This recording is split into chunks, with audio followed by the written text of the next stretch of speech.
अतक कावचरो निपुणो पंडित वेदनियो। क्या कहते हैं कि जो मैंने ज्ञान प्राप्त किया वो कैसा ज्ञान है? गंभीर दुर्दशो दुर्दर्श दुरानुबोधो, इतनी आसानी से बोध में आने वाला नहीं।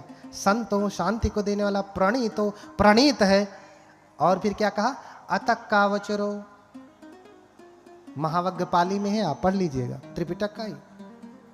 ये तर्क के परे है, परीक्षण से ही। कलाम सूत्र में भी भगवान ने कहा, केशमुक्ति सूत्र उसका नाम है, कि किसी बात को परीक्षण करके मानो, अगर परीक्षण पे खरा उतरता है तो मानो। एक बात ये, मेरा प्रसंग दूसरा है, अब आ गया तो कह दे रहा हूं।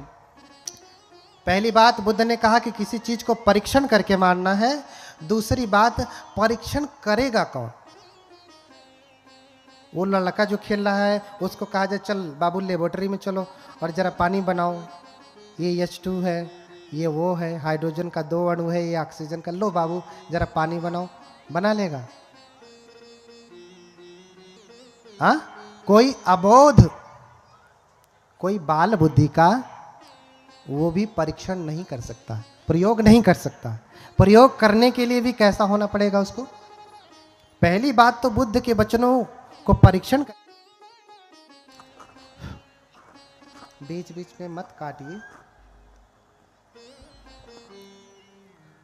परीक्षण करके मानना है। दूसरी बात, परीक्षण करने वाला भी उस योग्य होना चाहिए। हिंदी पढ़ाने वाला परीक्षण नहीं कर पाएगा जब तक वो विज्ञान पढ़ेगा नहीं। अब इस बात को मैं क्यों कह रहा हूं? क्योंकि आज हर चट्टी चौराहे पे, घर घर में, गली गली में, हर घर में बाबा साहब पैदा हो गए, उनसे भी ज्ञानी। वो हर बात में तर्क वितर्क। भैया तुम तर्क वितर्क करके ये सिद्ध कर सकते हो कि तुम अपने पिता के बेटे हो? कर सकते हैं? तर्क करके सिद्ध कर सकते हैं कि आप अपने पिता की सही औलाद हैं? एक बात, परीक्षण करके मानना है, परीक्षण करने वाला योग्य होना चाहिए। इसके बाद भी परीक्षण पे भी भरोसा ही किया जाता है। अंततः क्या आ रहा है? भरोसा। अब मैं कहूं कि आप अपने पिता के बेटे हैं, इसका क्या प्रमाण है आपके पास? तर्क से तो पहली बात आप सिद्ध नहीं कर पाएंगे, जो गली गली में करते बैठते हैं लोग। और अगर परीक्षण से आप करना चाहेंगे तो भाई ज्ञानी है, कहेंगे डीएनए टेस्ट करा लो, नहीं भरोसा है तो डीएनए टेस्ट कराने जाएंगे तो किसके पास जाएंगे? आप तो करेंगे नहीं, डॉक्टर लिखेगा, उसकी पर्ची पे भी आपको क्या करना पड़ेगा? भरोसा करना पड़ेगा कि इसने सही किया। फिर जाएंगे जो टेक्नीशियन है, लैब टेक्नीशियन, वो भी क्या करेगा? टेस्ट करेगा। उस टेक्नीशियन पे भी भरोसा करने पड़ेगा कि नहीं, इसने सही से पढ़ाई करके जो है इस पद पे ये आसीन हुआ है, ये जो टेस्ट करेगा सही करेगा। जो मशीन वो उपयोग करेगा उस पे भी आपको भरोसा ही करने पड़ेगा। अंततः जो रिपोर्ट आई उस पे भी आपको भरोसा ही करना पड़ेगा कि ये रिपोर्ट सही है। चुनाव का हाल देख ही लीजिए आप, रिपोर्ट ही सही माना गया ना, भरोसा ही किया गया ना, गलत हो चाहे सही। अंततः बात कहां आई? बात कहां आती है? भरोसे पे। आपको अंततः कहीं ना कहीं जाकर के क्या करना पड़ता है? विश्वास करना ही पड़ता है। समझ रहे ना? भगवान बुद्ध का धर्म बहुत गंभीर है, तो ज्यादा वैज्ञानिक ना बनिए, ज्यादा वैज्ञानिक ना बनिए। अगर वैज्ञानिक बनना है तो कौन से विज्ञान के अनुसार आप सिद्ध करेंगे ये भी मुझे बता दीजिएगा, मैं भी थोड़ा पढ़ लूंगा, फिर आपसे तर्क वितर्क करूंगा। अब बताता हूं कि भगवान बुद्ध का धर्म वैज्ञानिक है। अभी खंडन किया, अभी मंडन करता हूं। भगवान बुद्ध का धर्म वैज्ञानिक है। अच्छा, मैं बार बार धर्म भी कह रहा हूं, धर्म। गुस्सा नहीं लग रहा है? कहीं दूसरे धर्म को तो नहीं बता रहा हूं? हाँ भैया, धम्म शब्द पाली में है, धर्म हिंदी में है। बाबा साहब ने धम्म और धर्म में अंतर किया, ये भी मैं जानता हूं, क्योंकि बुद्धा निज धम्मा उसको मैं 26 बार पढ़ा हूं, एक एक शब्द मुझे कंठाग्र है। बाबा साहब ने जिसके लिए लिखा है, ऐसे लोगों के लिए लिखा है कि जिन्होंने कभी पाठशाला का मुंह भी नहीं देखा है। वो जो 10 लाख लोग या 6 लाख लोग हैं, क्या वो सब पढ़े लिखे थे? 6 लाख लोगों में 10,000 मुश्किल से पढ़े लिखे रहे होंगे, मुश्किल से। और उसमें उच्च डिग्रीधारी तो कम में लोग रहे होंगे, गणना में। तो वो बहुत अल्फाबेटिक है, प्राइमरी लेवल से लिखा गया है कि लोग समझ सके। जैसे हम कहते हैं कि बुद्धम शरणम गच्छामि, मैं बुद्ध के धम्म की शरण जाता हूं। अगर इसे पाली में अनुवाद करना हो तो कैसे कहेंगे आप? धम्म पाली में है, धर्म हिंदी में है, ठीक है।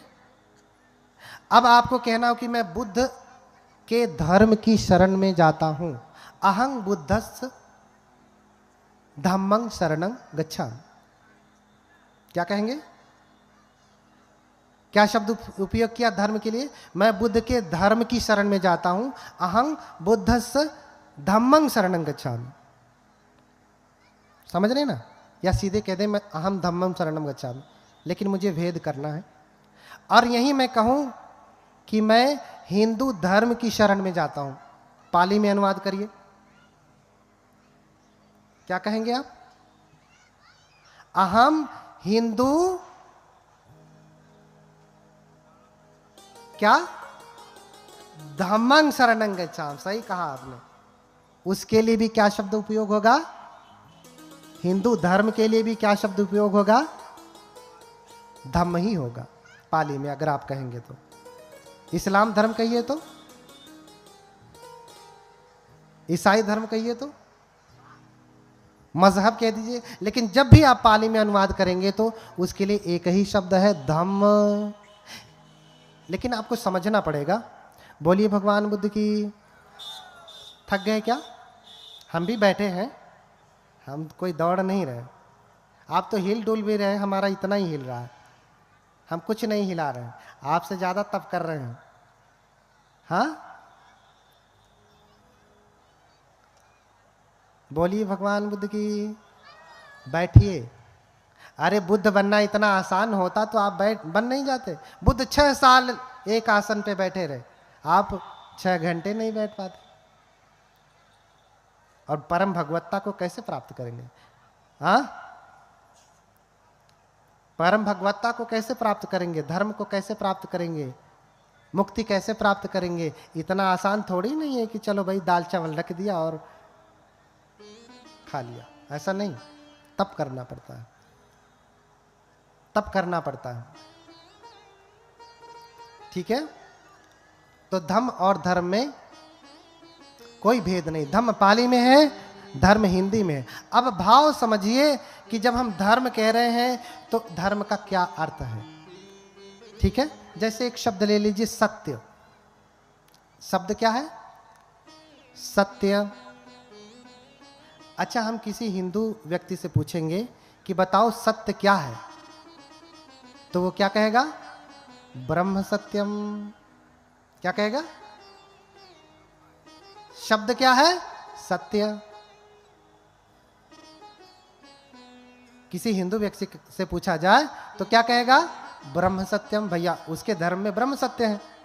लेकिन वही बात बौद्ध धर्म में आकर के आपसे पूछा जाए कि बताओ कि सत्य क्या है, तो क्या कहा जाएगा? दुखं सच्चं।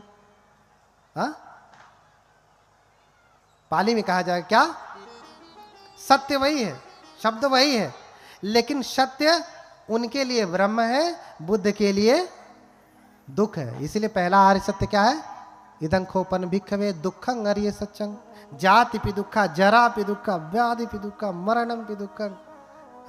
अपिये ही संपयोगो दुखो, पिये ही विपयोगो दुखो, यम पिच्छं न लभति तम पि दुखं, संकितेन पंच उपादान खंधा दुखा।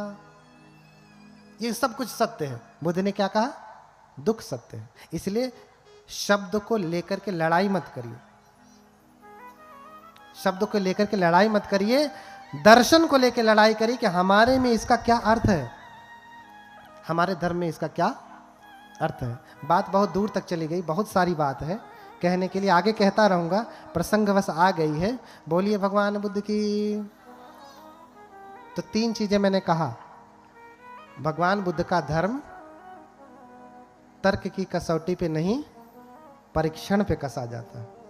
परीक्षण को कसने वाला भी योग्य होना चाहिए, और वो परीक्षण पे भी अंततः क्या करना पड़ता है? आंखें बंद करके मानना ही पड़ता है। अंततः क्या आता है?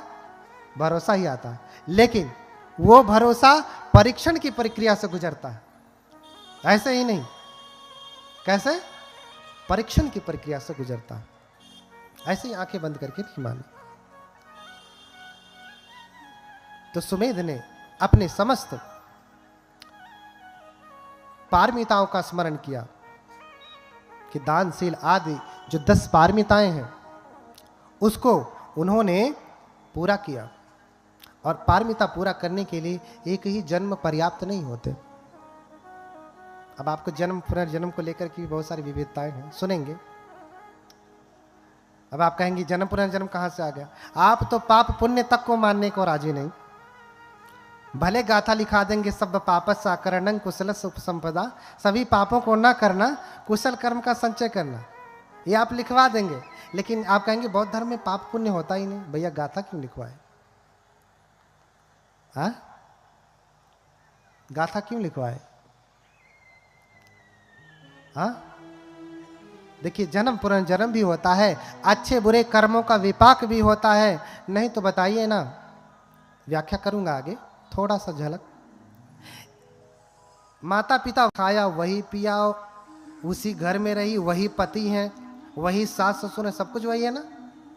लेकिन एक बेटा पैदा हुआ तो एकदम जंगाली हो गया, हुआ ना। दूसरे बेटे के समय भी माता वही है, पिता वही है, वही घर है, वही सास ससुर है, वही भोजन है, दाल चावल, हाँ, सब्जी रोटी या जो कुछ भी। लेकिन दूसरा बेटा पैदा हुआ तो एकदम सीधा है, लोग कहते हैं गाय जैसा सीधा है। क्यों? आपने बनाने में कुछ गड़बड़ी की क्या? बताइए माता जी लोग। आप पहले बेटा बेटी में, बेटा हो चाहे बेटी हो, आप पहले के जो है समय में ध्यान देती हैं, दूसरे के समय में नहीं, या दूसरे के समय में नहीं ध्यान देती हैं, पहले के समय में नहीं। ऐसा है क्या? पिता का भी वही काम है, पहले बेटे के समय में भी उतना ध्यान, दूसरे के समय में भी उतना ध्यान। लेकिन एक परम संत हो गया और एक जंगाली हो गया। क्यों हुआ? आप बताओ ना। हाँ, समय की बात है। आज हम यहां धान लगाएंगे तो धान होगा, आज से 10 साल बाद लगाएंगे तो वो गेहूं हो जाएगा, यही ना? नहीं, ऐसा नहीं। समय से कुछ लेना देना नहीं। समय उसमें सहयोगी है, लेकिन समय परिवर्तित नहीं कर सकता। हमारे कुशल अकुशल कर्मों का जो संस्कार किसे कहते हैं? कुशल और अकुशल कर्मों की जो छाप हमारे मन पे पड़ती है उसे हम संस्कार कहते हैं। इसलिए जब व्यक्ति मरता है तो च्युति चित्त और पटिसंधि चित्त के बीच में बहुत महत्वपूर्ण भूमिका होती है कि जो चित्त मर रहा है, जो विज्ञान मर रहा है, विज्ञान यानी कॉन्शसनेस, आप उसे चित्त कहें, मन कहें, जो विज्ञान अभी इस शरीर से निकल रहा है, छोड़ रहा है, मर रहा है और दूसरी जगह प्रतिसंधि ग्रहण कर रहा है, पटिसंधि शब्द आया है ना, उन दोनों के बीच में बड़ा अंतर है। देखिए, आपको गर्भ वही मिलेगा जिसके आप अधिकारी हैं, दूसरा गर्भ नहीं मिलने वाला। बोलिए भगवान बुद्ध की। बहुत सुंदर से व्याख्या आगे होगी, है ना। आपको गर्भ वही मिलेगा जिसके आप अधिकारी हैं, दूसरा गर्भ नहीं मिलने वाला है।